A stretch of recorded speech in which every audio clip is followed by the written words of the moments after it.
Hi வாங்க taste and ஹெல்தியான beetroot rice எப்படி செய்யுதுன்னு பார்க்கலாம். கிட்ஸோட லஞ்ச் பாக்ஸ்க்கு டக்குன்னு பேக் பண்ணிடலாம். ஒரு 3 பீட்ரூட்டை இந்த மாதிரி மிக்ஸி ஜாரில் ஆட் பண்ணிவிட்டு ஃபைன் பேஸ்ட்டாக அரைச்சி எடுத்துக்கோங்க. அதே மிக்ஸி ஜாரில் 6 ஏலக்காய், கொஞ்சம் பட்டை, 2 கிராம்பு ஆட் பண்ணிக்கோங்க. காரத்துக்கு ஏற்ப வரமிளகா ஆட் பண்ணிக்கோங்க. இஞ்சி பூண்டு ஆட் பண்ணிவிட்டு நல்லா ஃபைன் பேஸ்ட்டாக அதை அரைச்சி எடுத்துக்கோங்க. குக்கரை நல்லா ஹீட் பண்ணிவிட்டு தேவையான அளவு ஆயில் ஆட் பண்ணிக்கோங்க.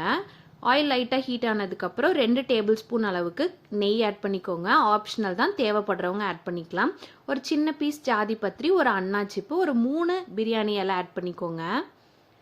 நான் 3 மீடியம் சைஸ்டு பெரிய வெங்காயத்தை நீல வாக்கில் கட் பண்ணி ஆட் பண்ணியிருக்கேன். வெங்காயம் நல்லா வதங்குறதுக்கு ஒரு டேபிள் ஸ்பூன் அளவுக்கு உப்பு ஆட் பண்ணிக்கோங்க.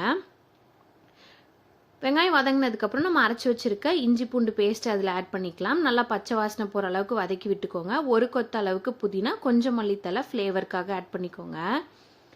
கூடவே நம்ம அரைச்சி வச்சுருக்க பீட்ரூட் ஆட் பண்ணிக்கோங்க. ஒரு 5 to 7 மினிட்ஸ் அளவுக்கு பீட்ரூட் நல்லா குக் ஆகிறதுக்கு விட்டுருங்க.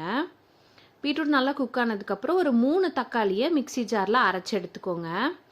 அதை சேர்த்துட்டு ஒரு 1/2 கப் தயிர், ஒரு 1/2 லெமனை ஸ்குவீஸ் பண்ணி விட்டுக்கோங்க. நல்லா கலந்து விட்டுட்டு நம்ம ஊற வச்சுருக்க அரிசியை அதில் ஆட் பண்ணிக்கலாம். நான் இன்றைக்கி சாப்பாட்டு அரிசி தான் ஆட் பண்ணியிருக்கேன். நீங்கள் உங்களுக்கு தேவைன்னா பிரியாணி அரிசி கூட ஆட் பண்ணிக்கலாம். டேஸ்ட் இன்னுமே சூப்பராக இருக்கும். நல்லா கலந்து விட்டுக்கோங்க.